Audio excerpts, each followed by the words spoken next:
Act 4. Scene: a big old-fashioned room in Captain Horster's house. At the back, folding doors which are standing open, leading to an anteroom. The 3 windows in the left-hand wall. In the middle of the opposite wall, a platform has been erected. On this is a small table with 2 candles, a water bottle and a glass, and a bell. The room is lit by lamps placed between the windows. In the foreground on the left there is a table with candles and a chair. To the right is a door and some chairs standing near it. The room is nearly filled with a crowd of townspeople of all sorts, a few women and schoolboys being amongst them. People are still streaming in from the back and the room is soon filled. Hello, Lamstad, you here too? I go to every public meeting I do. Brought your whistle too, I expect. No, I should think so, haven't you? Rather. And old Evanston said he was going to bring a cow horn, he did. Good old Ibsen. I say, tell me, what is going on here tonight? Oh, Dr. Stockmann is going to deliver an address attacking the mayor. But the mayor is his brother? Oh, that doesn't matter. Dr. Stockmann's not the chap to be afraid. But he is in the wrong. It said so in the People's Messenger. Yes, I expect he must be in the wrong this time because neither the Householders Association nor the Citizens Club would lend him their all for this meeting. He couldn't even get the loan of the hall at the baths. No, I should think not. I say, who are we to back up in this? Watch Aslaksen and do as he does. Excuse me, gentlemen. Do you mind letting me through? I'm reporting for the People's Messenger. Thank you very much. Who was that? Don't you know him? It's Billing, who writes for Aslaksen's paper. Captain Horster brings in Mrs. Stockmann and Petra through the door on the right. Ejlif and Morten follow them in. I thought you might all sit here. You can slip out easily from here if things get too lively. Do you think there will be a disturbance? One can never tell with such a crowd. But sit down and don't be uneasy. It was extremely kind of you to offer my husband the room. Well, if nobody else would. And it was a plucky thing to do, Captain Horster. Oh, it is not such a great matter as all that. Hovstad and Aslaksen make their way through the crowd. Has the doctor not come yet? He's waiting in the next room.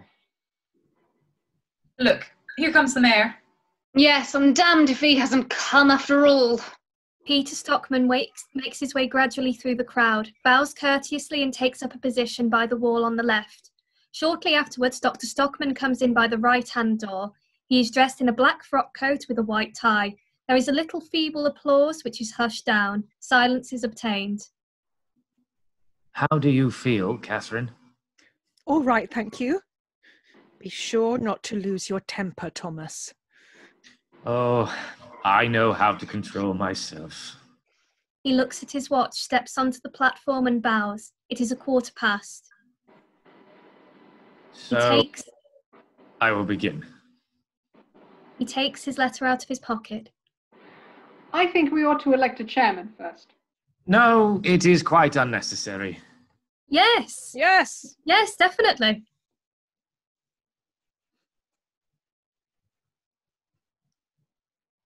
Sorry, it was muted there. I certainly think, too, that we ought to have a chairman. But I have called this meeting to deliver a lecture, Peter. Dr. Stockmann's lecture may possibly lead to a considerable conflict of opinion. A chairman! A chairman!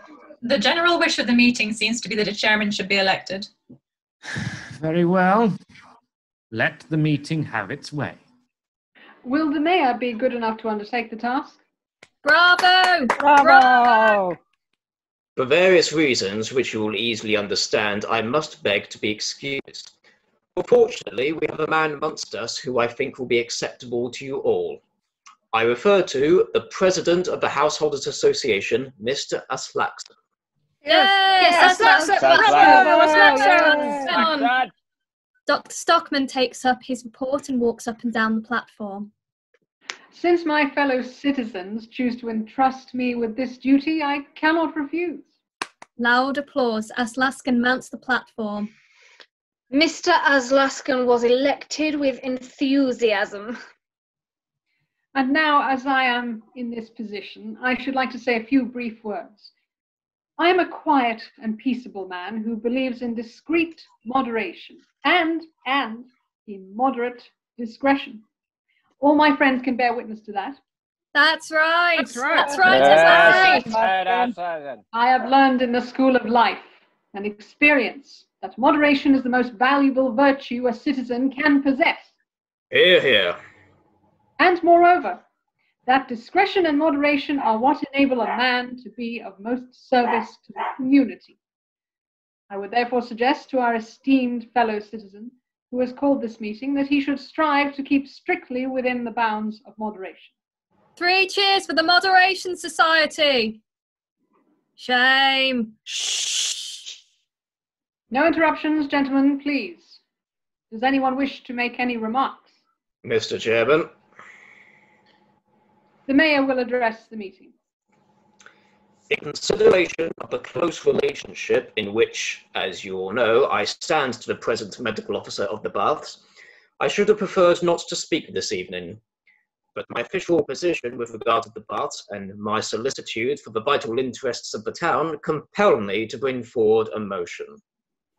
I venture to presume that there is not a single one of our citizens present who considers it desirable that unreliable and exaggerated accounts of the sanitary conditions of the Baths of the town should be spread abroad. No. No, Certainly certainly not. not. Protest Protest against it. Therefore, I should like to propose that the meeting should not permit the medical officer either to read or to comment on his proposed lecture. Not permit? What the devil? Very well. Go ahead. In my communication to the People's Messenger, I have put the essential facts before the public in such a way that every fair-minded citizen can easily form his own opinion.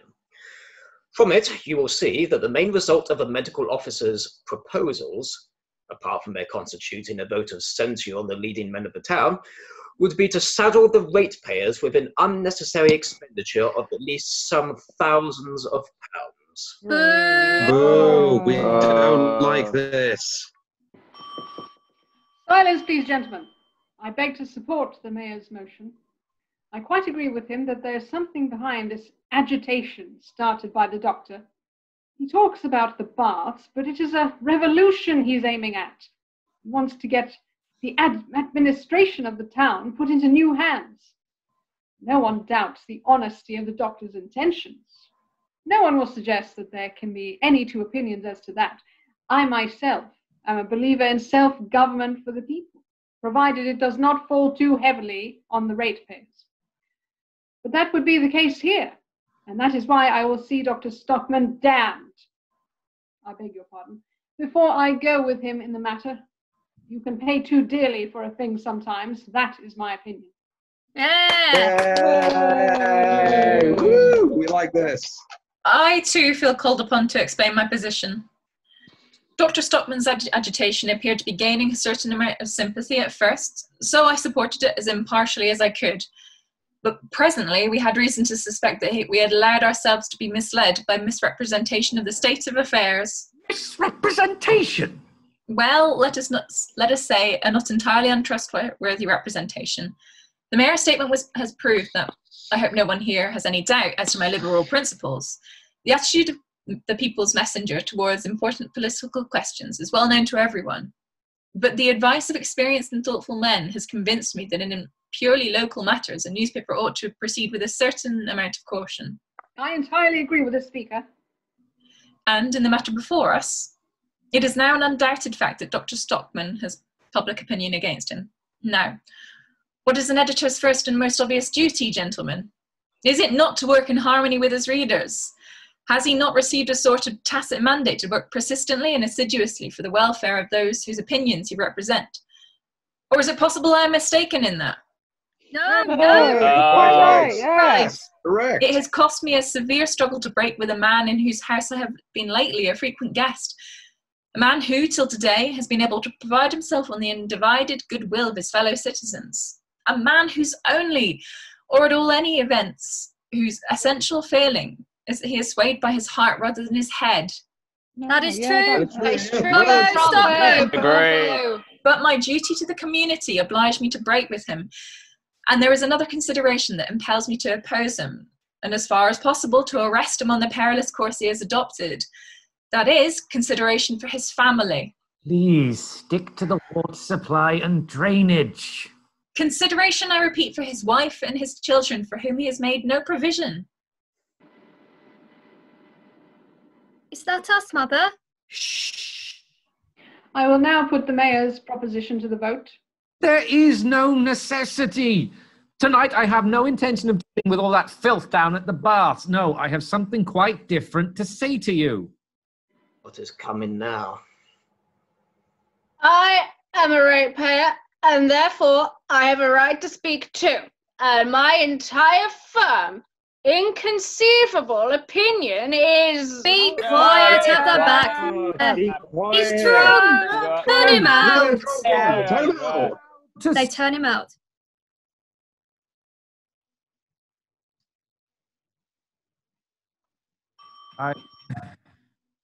Dr. Stockmann will address the meeting. I should like to have seen anyone a few days ago dare to attempt to silence me as has been done tonight. I would have defended my sacred rights as a man, like a lion.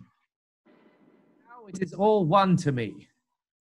I have something of even weightier importance to say to you. The crowd presses nearer to him, Morten Kiil conspicuous among them. I have thought and pondered a great deal these last few days.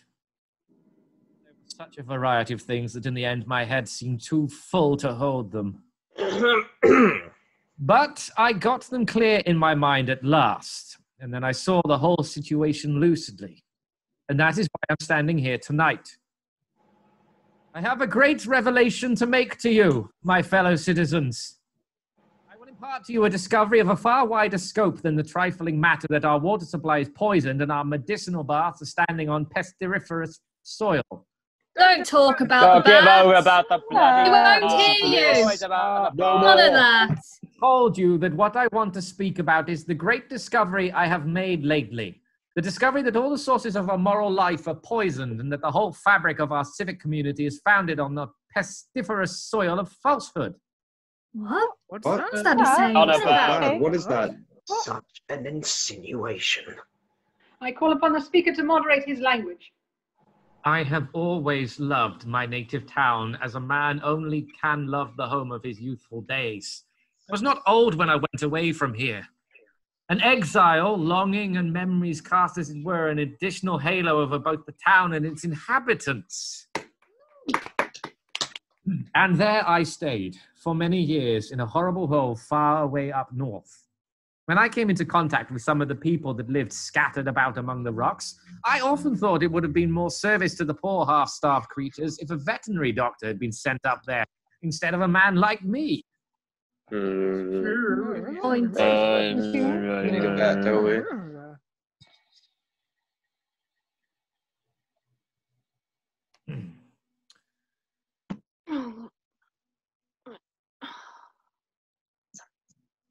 I'm damned if I've ever heard. It is an insult to a respectable population. Wait a bit. I do not think anyone will charge me with having forgotten my native town up there. I was like one of the eider ducks brooding on its nest. And what I hatched was the plans for these baths. Yeah. Oh. Like this.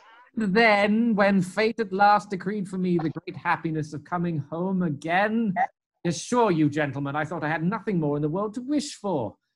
Or rather, there was one thing I wished for, eagerly, untiringly, ardently, and that was to be able to be of service to my native town and the good of the community. You chose a strange way of doing it. And so, with my eyes blinded to the real facts, I reveled in happiness. But yesterday morning, no, to be precise, it was yesterday afternoon, the eyes of my mind were opened wide, and the first thing I realized was the colossal stupidity of the authorities. Hey! By virtue of my authority, It is a petty thing to catch me up on a word, Mr. Aslaksen. What I mean is only that I got scent of the unbelievable pickishness our leading men have been responsible for down at the baths. I can't stand leading men at any price. I've had enough of such people in my time.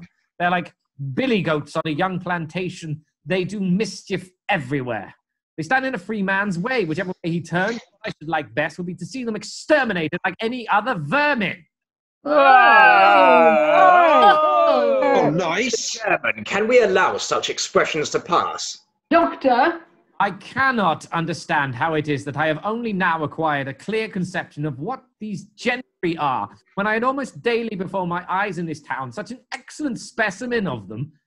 My Peter, slow-witted and high down in prejudice. Is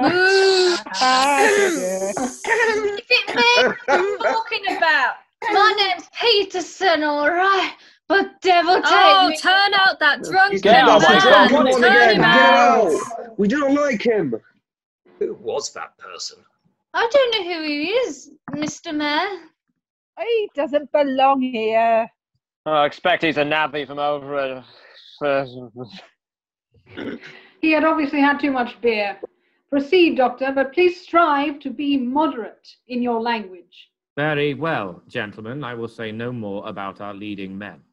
And if anyone imagines, from what I have just said, that my object is to attack these people this evening, he is wrong. Absolutely wide of the mark.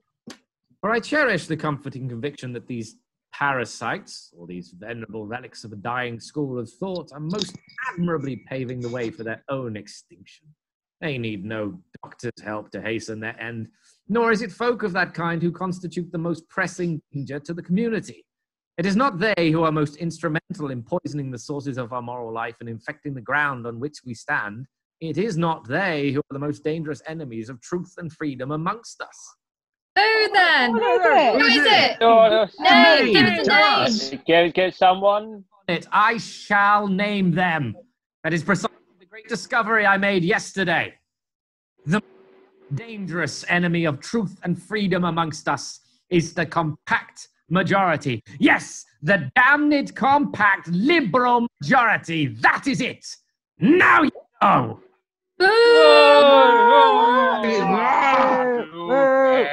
Shut up! Mrs. Stockmann gets up looking anxious. Ejlif and Morten advance threateningly upon some schoolboys who are playing pranks. Aslaksen rings his bell and begs for silence. Hovstad and Billing both talk at once but are inaudible. At last, quiet is restored. As chairman, I call upon the speaker to withdraw the ill-considered expressions he has just used. Never, Mr. Aslaksen. It is the majority in our community that denies me my freedom and seeks to prevent my speaking the truth. The majority always has right on its side. And truth too, by God. The majority never has right on its side. Never, I say. That is one of these social lies against which an independent, intelligent man must wage war. Who is it that constitute the majority of the population in a country? Is it the clever folk or the stupid?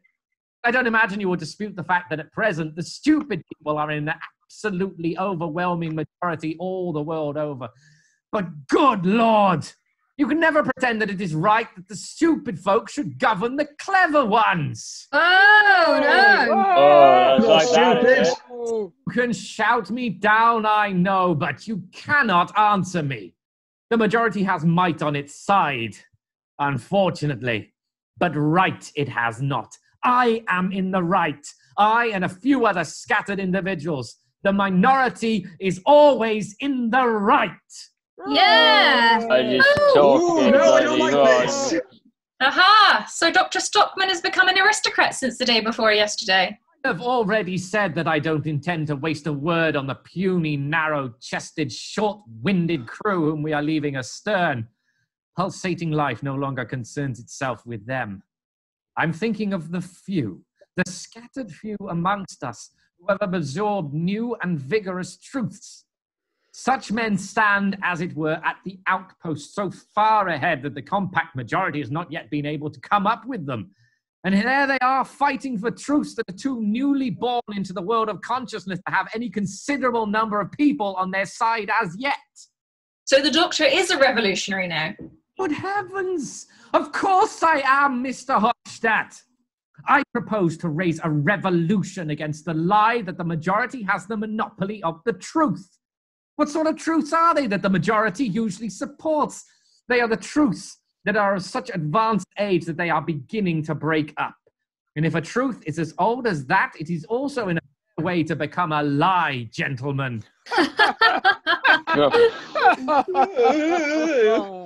But truths are by no means as long-lived as Methuselah, as some folk imagine.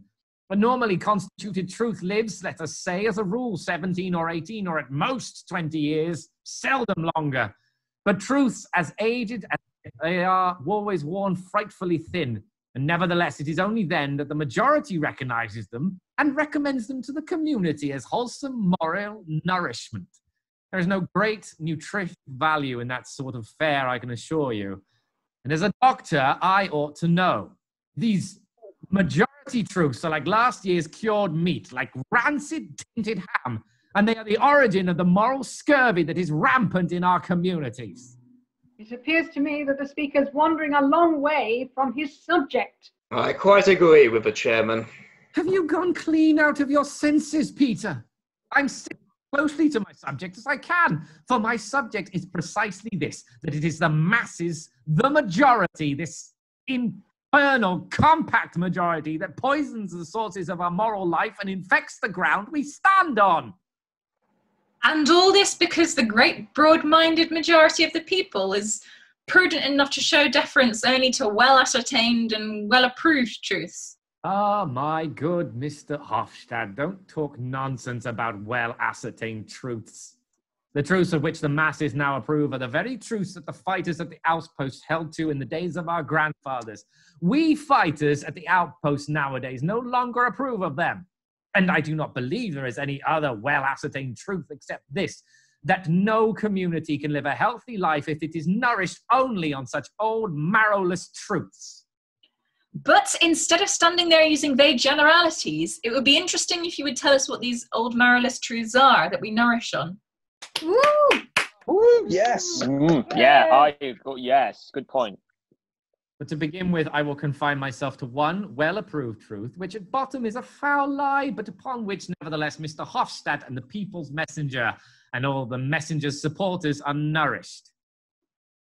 And that is the doctrine you have inherited from your forefathers and proclaimed thoughtlessly far and wide, the doctrine that the public, the crowd, the masses are the essential part of the population, that they constitute the people, that the common folk, the ignorant and incomplete element in the community, have the same right to pronounce judgment and to approve, to direct and to govern as the isolated, intellectually superior personalities in it.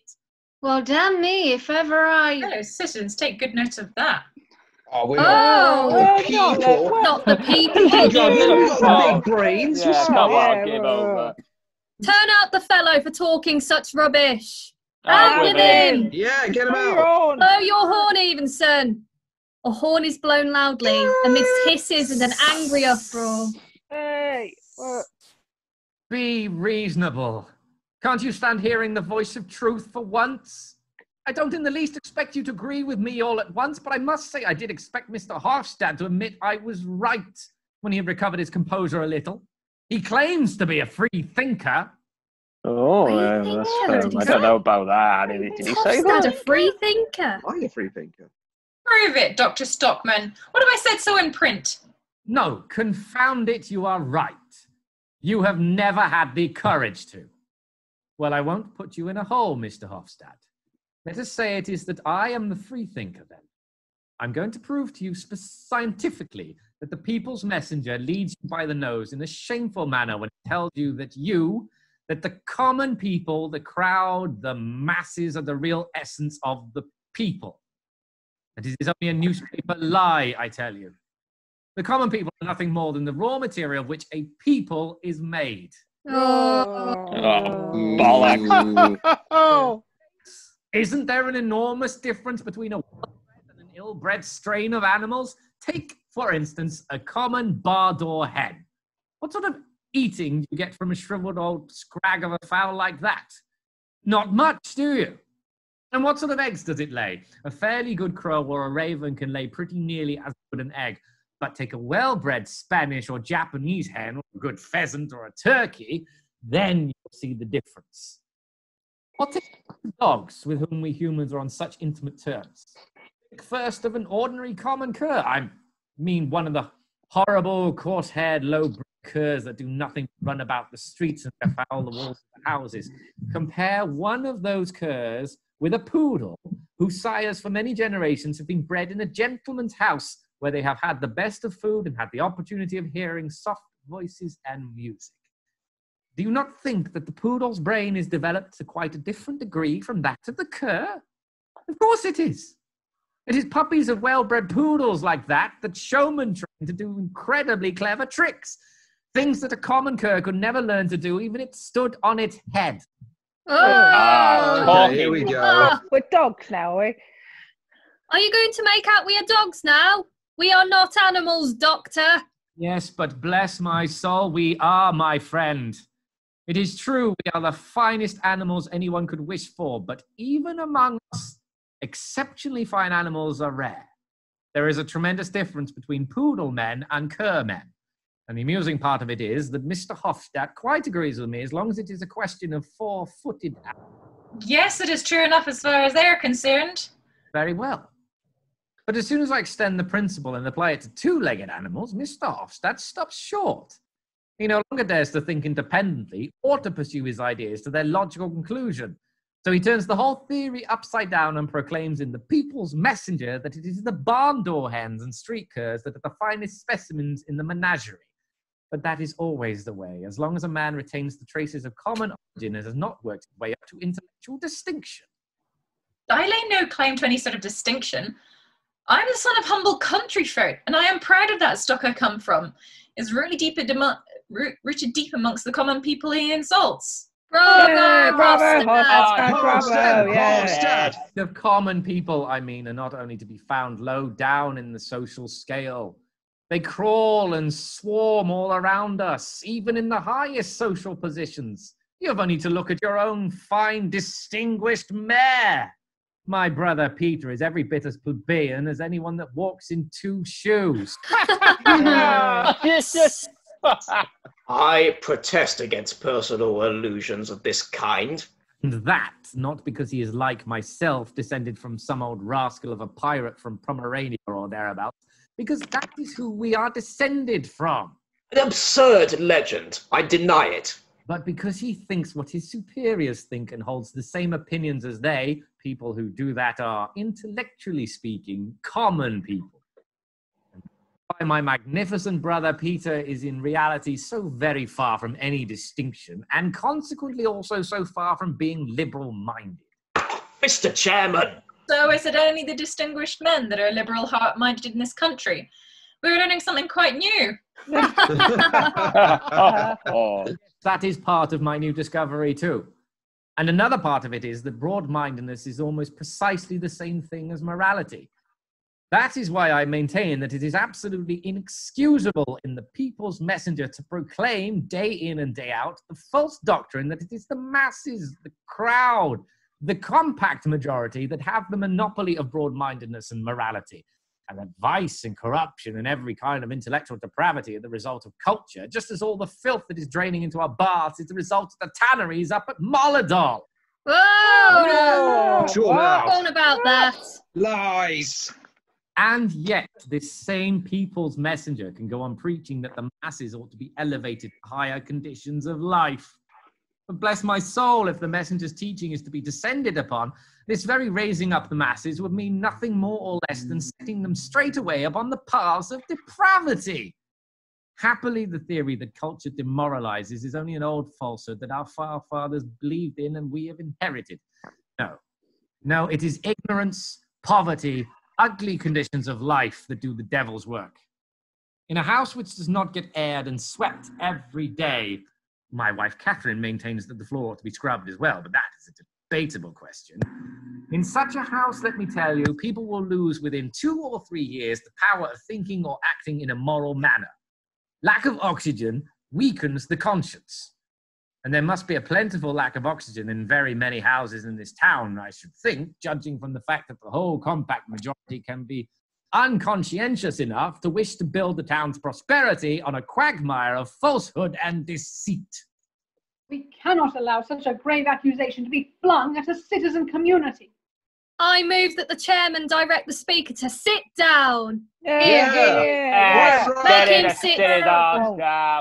Make him sit down. Truth at every street corner. I will write it in other towns' newspapers. The whole country shall know what is going on here. It almost seems as if Dr. Stockmann's intention were to ruin the town. Yes, my native town is so dear to me that I would rather ruin it than see it flourishing upon a lie.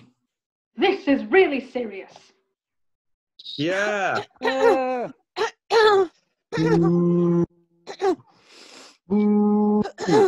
man must be a public enemy to wish to ruin a whole community. What does the destruction of a community matter if it lives on lies? It ought to be razed to the ground. I tell you, all who live by lies ought to be exterminated like vermin. You will end by infecting the whole country. You will bring about such a state of things that the whole country will deserve to be ruined. And if things come to that pass, I shall say from the bottom of my heart, let the whole country perish. Let all these people be exterminated. Talking like he's Talking like an out-and-out enemy of the people. To the people, by all that's holy. Yes. Enemy of the people. He hates his country. He hates this town. He hates it. Both as a citizen and as an individual, I am profoundly disturbed by what we have had to listen to. Dr. Stockmann has shown himself in a light I should never have dreamed of. I'm unhappily obliged to subscribe to the opinion which I've just heard my estimable fellow citizens utter, and I propose that we should give expression to that opinion in a resolution. I propose a resolution as follows. This meeting declares that it considers Dr. Thomas Stockmann, medical officer of the baths, to be an enemy of the people.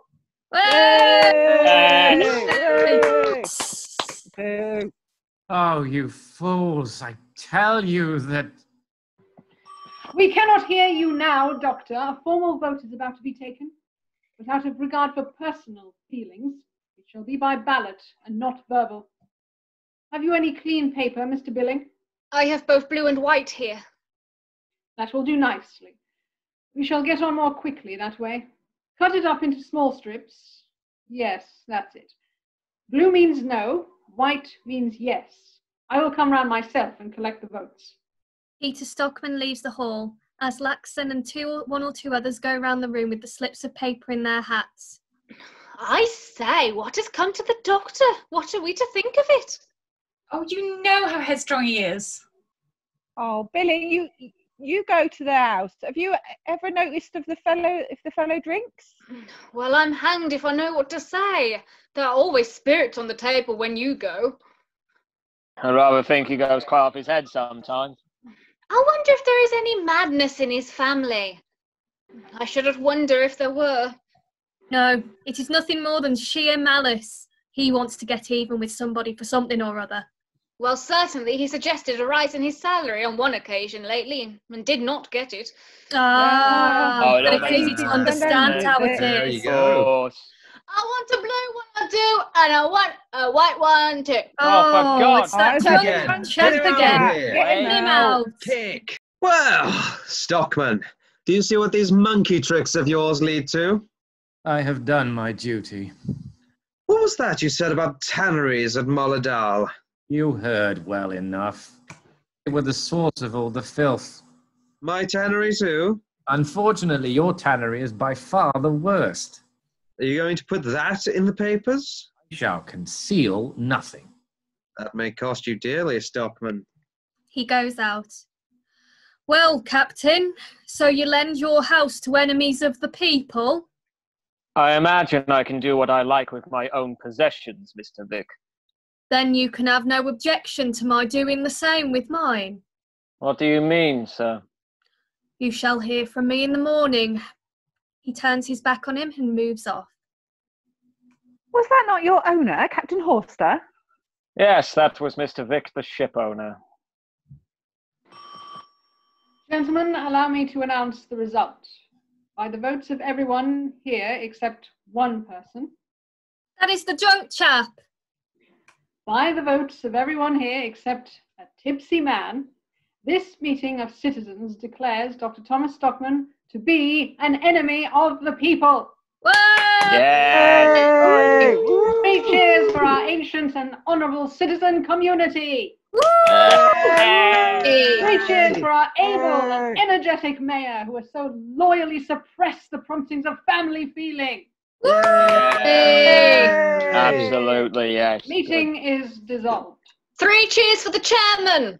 Three Three cheers. cheers! Hurrah! Hurrah! Hat and coat, Petra.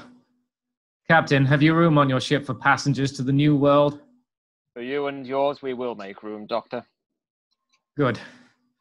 Come, Catherine. Come, boys. Thomas, dear, let us go out the back way. No back ways for me, Catherine. You will hear more of this enemy of the people before he shakes the dust off his shoes upon you. I'm not so forgiving as a certain person. I do not say, I forgive you, for ye know not what ye do. That is a blasphemous comparison, Dr. Stockmann. It is, by God. It's dreadful for an earnest man to listen to. Threatens us now, does he? Let's go break his windows. Right, sunk him in the fjord. Throw him in the river. Blow your horn, Evanson! Pip, pip! Horn blowing, hisses and wild cries. Dr. Stockmann goes out through the hall with his family, Horster elbowing away for them. Enemy of the people! Enemy of the people! Enemy of the people! Well, I'm damned if I go and drink toddy with the Stockmans tonight. The crowd press towards the exit. The uproar continues outside. Shouts of enemy of the people are heard from without. Enemy of the people! Enemy of the people! End of act.